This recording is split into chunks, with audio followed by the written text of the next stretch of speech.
Bonjour à tous. Alors aujourd'hui, la vidéo que je vous propose est la vidéo la plus importante du chapitre sur l'intégration. C'est une méthode pour déterminer une primitive. Donc je vous ai proposé trois fonctions dont on va déterminer ensemble une primitive. Alors la plupart des vidéos que vous verrez sur YouTube sur les primitives, il en existe plein, mais à chaque fois les enseignants vous diront d'apprendre de nouvelles formules.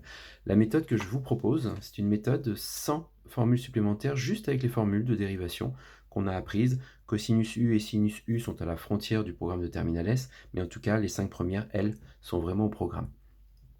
Alors pour déterminer une primitive d'une fonction f, il suffit de faire un petit tableau dans lequel on met grand F et petit f.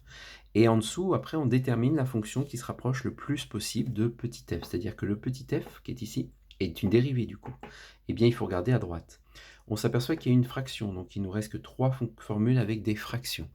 Et c'est celle qui ne contient pas de carré et de racine carrée qui va l'emporter, puisqu'il n'y a pas de carré ni de racine carrée, ce qui ne sera pas le cas pour la dernière. Donc là, on obtient forcément cette formule-là. Donc on la réécrit pour montrer celle qu'on utilise. Et après, il suffit juste de déterminer quelle était la valeur de u. Donc la valeur de u, la fonction u, en fait, on s'aperçoit que comme f se trouve ici, le u correspond par analogie à x puissance 4 plus 5.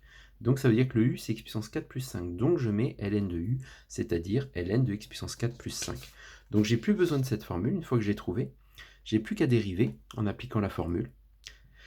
On obtient alors 4x au cube sur x puissance 4 plus 5. Et la méthode consiste maintenant à comparer cette fonction-là, qui devrait être la fonction qui est ici, avec petit f. Donc on s'aperçoit en fait qu'on a un 4 en trop, donc on divise par 4. Et par contre, on veut un 7, donc on multiplie par 7. Attention, le changement de couleur, je vous en parlerai souvent, c'est important parce qu'on voit très très bien du coup ce qui a été ajouté à droite, il faut le rajouter à gauche. Et là, en fait, on lit très clairement la primitive. Alors, sur votre copie que vous rendrez le jour du bac notamment, c'est pas au correcteur de comprendre le tableau, hein. Ça, c'est ma méthode en fait, mais c'est pas du tout une méthode qui est forcément connue, mais en tout cas, elle est autorisée et elle permet. Donc, tout ça pour vous dire qu'il faut conclure à la fin, puisque c'est pas au correcteur d'aller chercher parmi les 6 cases laquelle est la primitive. Donc f de x est égal à 7 quarts ln de x puissance 4 plus 5. Vous pouvez la dériver, vous verrez bien que vous tomberez sur cette fonction-là. Dans la deuxième fonction que je vous propose, là encore, on fait une comparaison. Donc on voit bien qu'il n'y a pas de fraction, donc on se dit que ce n'est pas celle-ci. Il n'y a pas de cosinus, il n'y a pas de sinus, il y a une exponentielle, donc on est assez vite tenté pour écrire exponentielle de u. Grand G, petit g. Exponentielle de u égale, la dérivée exponentielle de u, c'est u' exponentielle de u, donc on l'écrit dans le tableau. Je cherche tout de suite mon u qui est ici. Mon u correspond à ma puissance, donc je vais dériver exponentielle de x carré plus 5. Plus besoin d'utiliser la fonction, je dérive sans me poser aucune question. Donc je dérive, et j'obtiens 2x exponentielle de x carré plus 5. Ensuite, je compare avec ma fonction. J'aurais voulu avoir un 3, je n'ai qu'un 2, donc je divise par 2, et je multiplie par 3. Et ce que je fais à droite, je le refais à gauche. On a le droit uniquement de multiplier et de diviser par des constantes.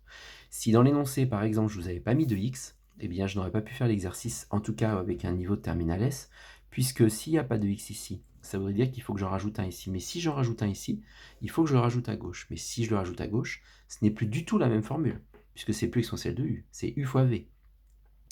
Donc du coup, on n'obtient pas du tout la même chose.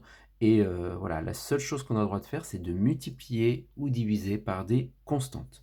Et on obtient alors le fameux 3/2 exponentielle de x carré plus 5, qui est une primitive.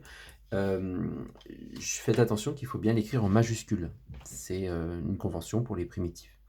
Et enfin, pour la dernière, bon, on s'aperçoit qu'il y a une racine carrée au dénominateur, donc il n'y en a qu'une seule qui est comme ceci. Donc grand H, petit h, racine de u, u' sur 2 racines de u. Et après, je cherche le u, donc le u, je le compare ici, hein, ce n'est pas le numérateur, mais le dénominateur.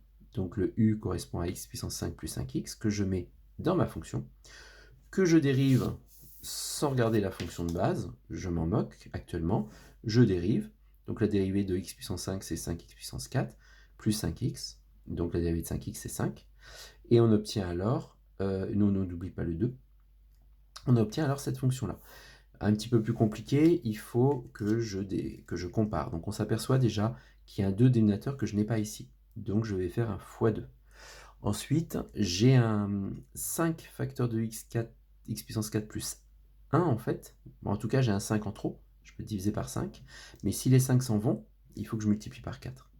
Donc on s'aperçoit qu'il faut multiplier par 8 cinquièmes. Donc je multiplie par 8 cinquièmes et j'obtiens une primitive de ma fonction 8 cinquièmes racine carrée de x puissance 5 plus 5x. Alors à chaque fois je dis une primitive, puisque vous avez bien évidemment conscience que si je rajoute n'importe quel nombre à ma fonction, lorsque je la dérive, ça donnera de toute façon 0. Donc si par exemple ici j'avais rajouté plus 17, eh bien la dérivée de 17 étant égale à 0, puisque c'est une fonction constante, eh bien j'obtiens exactement la même chose. Donc en général, on prend celle avec une constante nulle, mais on aurait pu rajouter autant de nombres qu'on veut. Voilà pour la méthode pour déterminer une primitive.